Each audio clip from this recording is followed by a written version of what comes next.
I want to start our deep dive today with a quote. It's one that I think captures a feeling nearly everyone in the modern world can recognize. Okay. I'm actually a quite different person. I just never get around to being him. Wow. Yeah. That that quote is from the Austrian writer Uden von Horvath, and it just perfectly gets to the heart of what sociologist Hartmut Rosa is tackling in his work. It really does. We all know that feeling, right? Yeah. That potential version of yourself that's just locked away behind this wall of constant, exhausting activity. Absolutely. And so our mission today is to take that feeling and Rose's really challenging thesis and just break it down for you. He argues that this thing he calls social acceleration isn't just about feeling stressed out. Right. It's not just your inbox. No, Yeah. it's the fundamental systemic force that's driving our internal experience, the culture, our identity, basically the entire modernization process. This is a deep analysis. And I think the place to begin is what Rosa calls the monstrous paradox of the modern world. I mean, just think about it for a second. Technology has given us these enormous gains in time. We have high-speed travel, instant communication. Right, things that should be saving us time. Exactly. Objectively, we've gained far more time than any generation before us ever needed. And yet, We all complain about having no time. We're all stressed. We're all hectic. that's the paradox. A faster society, but less personal time. That's the core mystery we're diving into today. Okay, so let's dig into that diagnosis.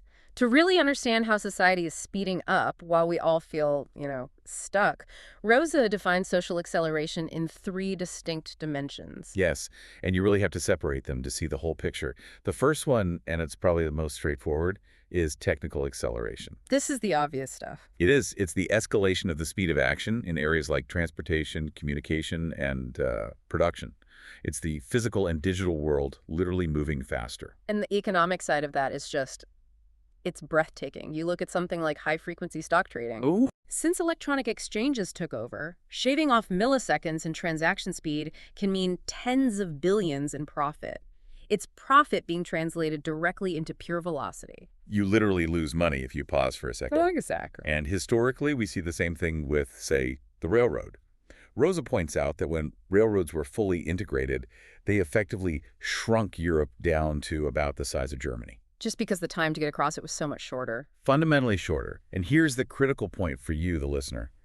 All of this technical acceleration, the faster car, the faster computer, it should, by all logic, decrease our time scarcity. It should free up time. It should. The fact that it doesn't is the foundational mystery. It's what the other forms of acceleration build on.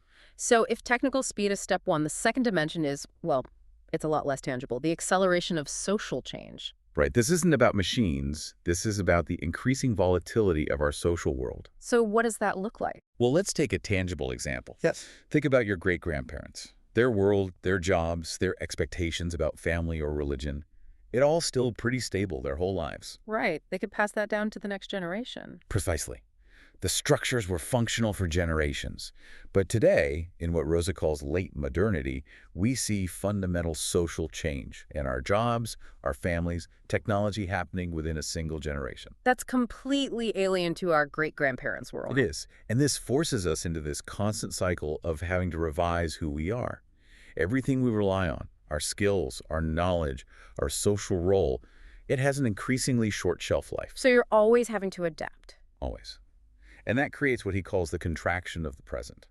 The stability of today is constantly shrinking under the pressure of past changes and future unavoidable disruptions. That's a heavy thought, which brings us to the third dimension, the one we feel in our chest every morning. The acceleration of the pace of life. And this is the subjective part. This is the consequence.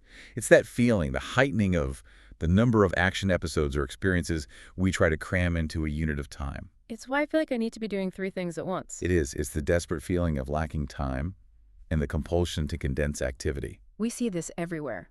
Speed reading, speed dating, treating human connection like an assembly line. And in some, really dark manifestations, you see things like the drive-through funeral. Just for maximum efficiency, it's insane. We feel compelled to layer activities. You're listening to this deep dive at 1.5 speed, while driving to a meeting, while texting a friend.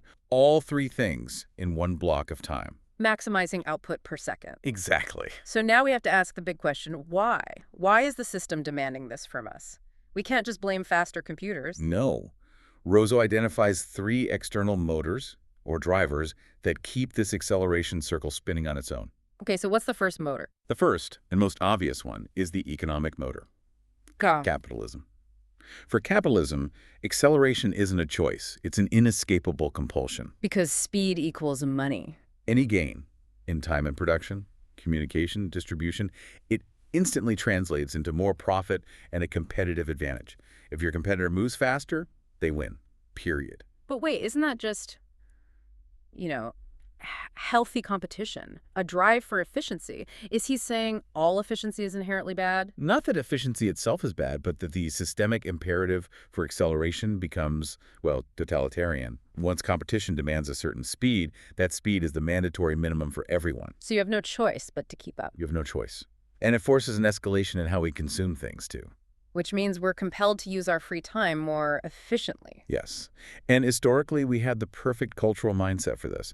Max Weber pointed out that the Protestant ethic viewed waste of time as the first and gravest of all sins. That value system has been internalizing the economic drive for centuries. Okay, so that's the economic motor. What's the second one? The second is much more existential. It's the cultural motor, the promise of fulfillment.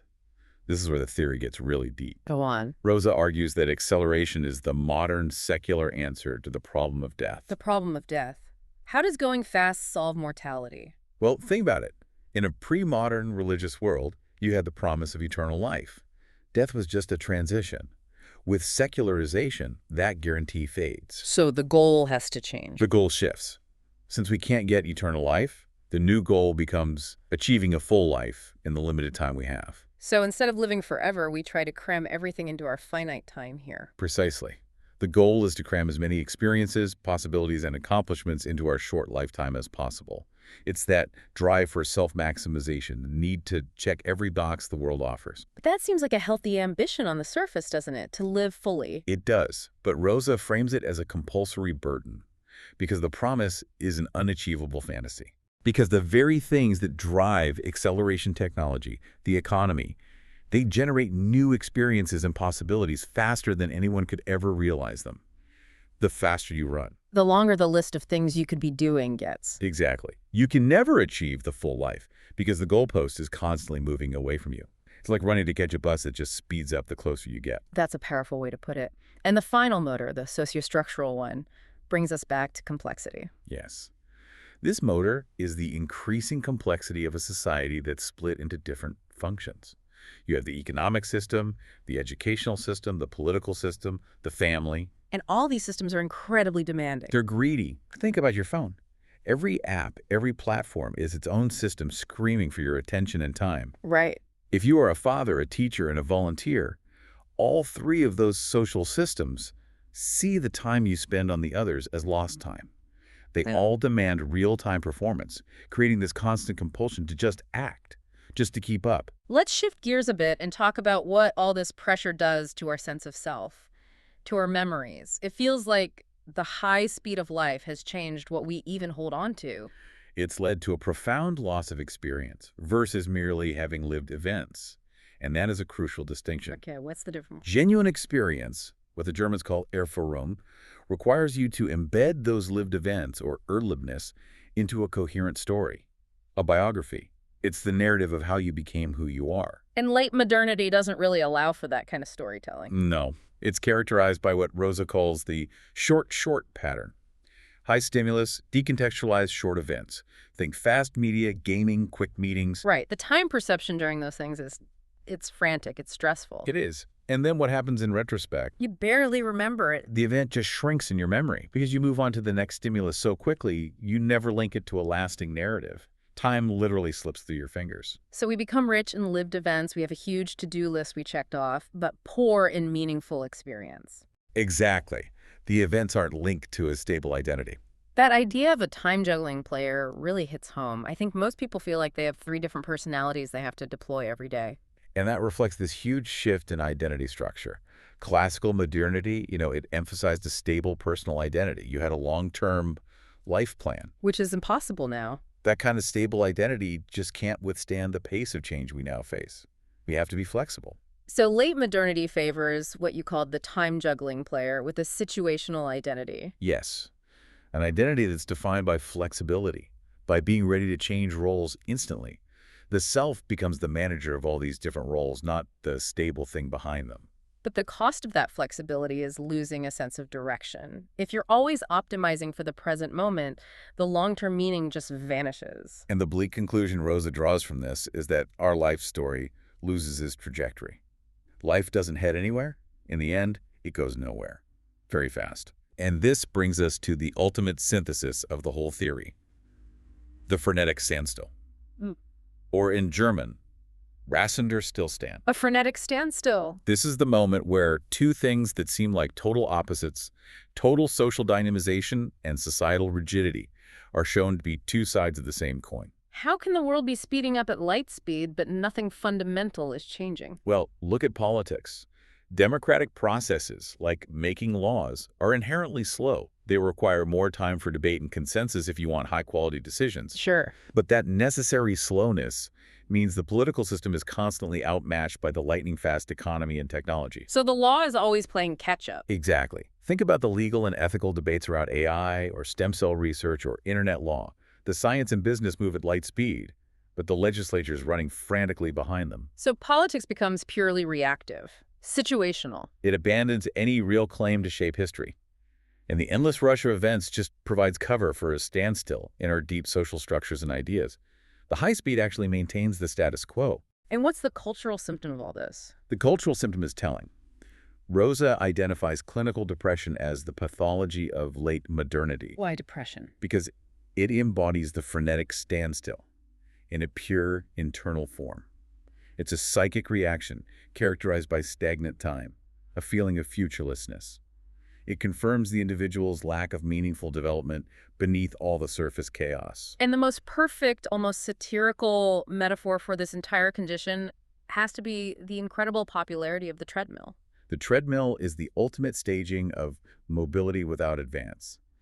You are running as fast as you possibly can. Just to stay in the same place. It's the commodification of movement. Enormous energy is exerted, but your coordinates never change. It is resender, stillstand made physical. So what stands out to me, and hopefully to you, is that this isn't just a personal failing. Social acceleration is a systematic, multidimensional force. It's driven by relentless economic compulsion and these deep-seated cultural promises of a full life. And it fundamentally alters how we experience time and even who we are. Leaving us with all these disconnected events, but no meaningful experience to tie them together. And this, of course, leads us to the question of resistance.